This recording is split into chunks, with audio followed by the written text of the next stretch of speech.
The conditions remain absolutely brutal out here. It's very, very hot today, about 105 degrees. I want to show you something behind me. You can see these firefighters behind. They're putting out hot spots because of the potential for more winds tonight. They're concerned that you might have some flying debris that could catch other homes in this subdivision on fire. This is the Lake Redland Estates subdivision, which absolutely got decimated by this fire. So that just tells you about the ongoing concern that crews have out here, that there could be more fires, even in a neighborhood where the fire has already passed through. So the red flag warning remains in effect at least until tomorrow morning. The bottom line here, Fred, is really there's no end in sight with these conditions, and in a lot of ways this region feels like it's paralyzed with so many people, thousands of people under this evacuation order. You can't get a hotel room in the area. A lot of the evacuation centers are at maximum capacity as well, and so folks obviously want things to end, but really what crews are saying is that with these conditions, they just don't know when they'll be able to get this fire under control, Fred. And then, Dan, you've got crews behind you there, trying to douse these hot spots or potential hot spots. But in general, what are the kinds of resources these firefighters need to try to contain more and to keep themselves safe? Well, there's really only so much they can do. At this point, this fire is 5% contained. A lot of this just depends on the weather and particularly the wind. There are a number of firefighters out here. I mean, 3,500 have been assigned to it. And of course, you have a lot of aircraft that are dousing the flames when they see them erupt. But really, it just comes down to Mother Nature and the weather cooperating. Obviously, they're trying to do the best they can to put out hot spots when they see them, to put out the flames. You have the hot shot crews trying to build containment lines. But the bottom line is these conditions remain fierce because we're talking about bone dry conditions and heat. And so no matter how many firefighters you throw at this thing, the challenges remain.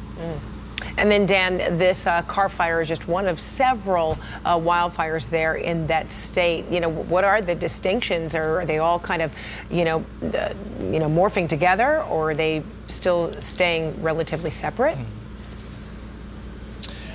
The fires are separate. You're right. There are a number of fires burning in California and across the West Coast. And so really it's up to the regional management crews to determine how many firefighters they want to throw at any particular fire. This is really the worst one in the state. Matter of fact, this fire already ranks among the top 20 destructive fires in California history.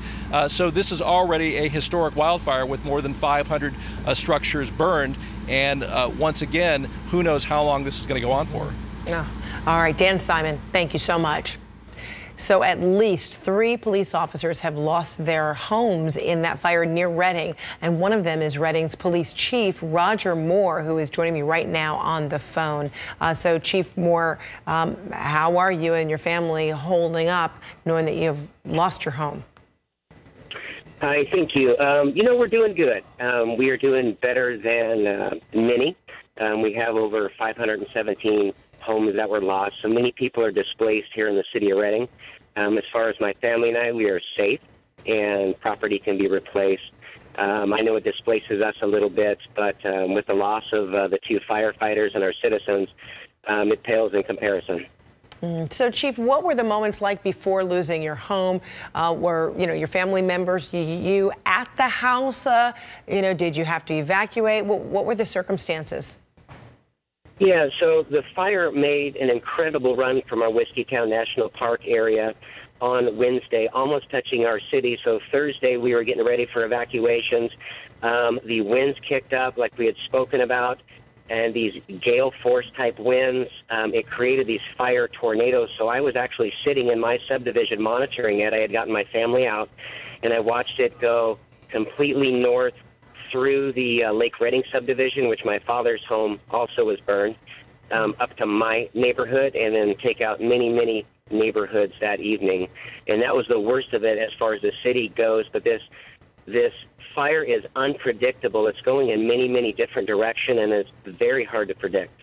And thank goodness that your family members, and you are okay. But talk to me about what this is like now.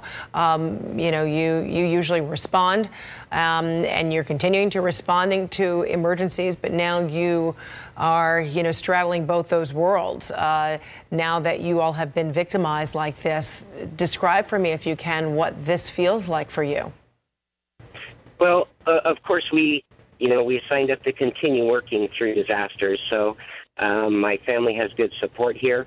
I will continue to remain on duty with my personnel. And I can tell you that it's been overwhelming support from OES and Carr Fire, National Guard, all the highway patrolmen, all our law enforcement officers, and all of our volunteers. Our city is really coming together to give food, stand-up shelters. And so we carry on, and we'll get through this. The fire right now is still moving west and south, and so they're trying to get a containment line on that. But it is a giant fire, and it's going to require a lot of resources because of the winds.